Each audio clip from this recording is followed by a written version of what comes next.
สบายดีทุกคนมื้อนี้สิพาทุกคนมาเฮ็ดไส้อั่วหมูแซ่บๆไว้กินเนาะไส้อั่วเครื่องแบบหอมสมุนไพรใส่สมุนไพรหลายๆหั้นนะก่อนอื่นเบิดข้อยสิเอาเครื่องไปบดเนาะเครื่องที่จะไปบดก็มีสิ้นหมูติดมัน1กิโลหัวกระเทียม2หัวหัวผักบัวใหญ่ครึ่งหัวหอมแดงนี่ใส่ประมาณ4หัวเนาะ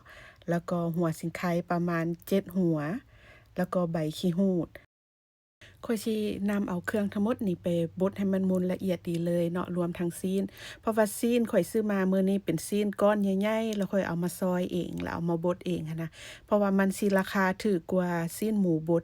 ซีนหมูก้อนนี้ข้อยซื้อประมาณ$10เนาะแต่ว่าข้อยเฮ็ดบ่หมดข้อยเฮ็ดแต่ครึ่งเดียวได้นี่ยังได้หลายส่ำนี้แล้วหั้นนะหลังจากที่บดทุกอย่างมุนดีแล้วก็มาเริ่มปรุงรสชาติอั่วกันเลยเนาะข้อยจะใส่เกลือนี่ประมาณครึ่งบวงแกง น้ำตาล2บวงแกงหรือว่าไผบ่มักน้ำตาลก็บ่ใส่ก็ได้เนาะแต่สำหรับตัวข้อยแล้วข้อยสิมักใส่น้ำตาลตัดรสชาติน้อยหนึ่งมันจึงแซ่บหั้นนะหลังจากนั้นก็ใส่คะนอร์ลงไป1บวงแกงน้ำซีอิ๊ว3บวงแกงซอสหอยนางรมนี่จะใส่4บวงแกงเนาะถ้ามันไผมักหอมบัวหรือว่าผักชีก็สามารถใส่ลงไปได้เลยเด้อแล้วแต่ความมักเนาะ หลังจากนั้นก็คั่นเอาส่วนผสมทุกอย่างให้เข้ากันดีเนาะแล้วก็พักปะเมี่ยนอย่างน้อย30นาทีก่อนที่จะเอามายัดใส่เด้อส่วนไส้ที่จะเอามาเฮ็ดมื้อนี้ข้อยจะใส่เป็นไส้มักเกลือเนาะแล้วก็เอามาล้างดีๆมาล้างแล้วก็แช่น้ำไว้บ่ให้มันเค็มหั้นนะหลายคนก็ถามเข้ามาเนาะว่าเครื่องยัดไส้อั่วนี่ข้อยซื้ออยู่ไสข้อยอยู่อเมริกาเนาะข้อยซื้อออนไลน์ซื้ออยู่ Amazon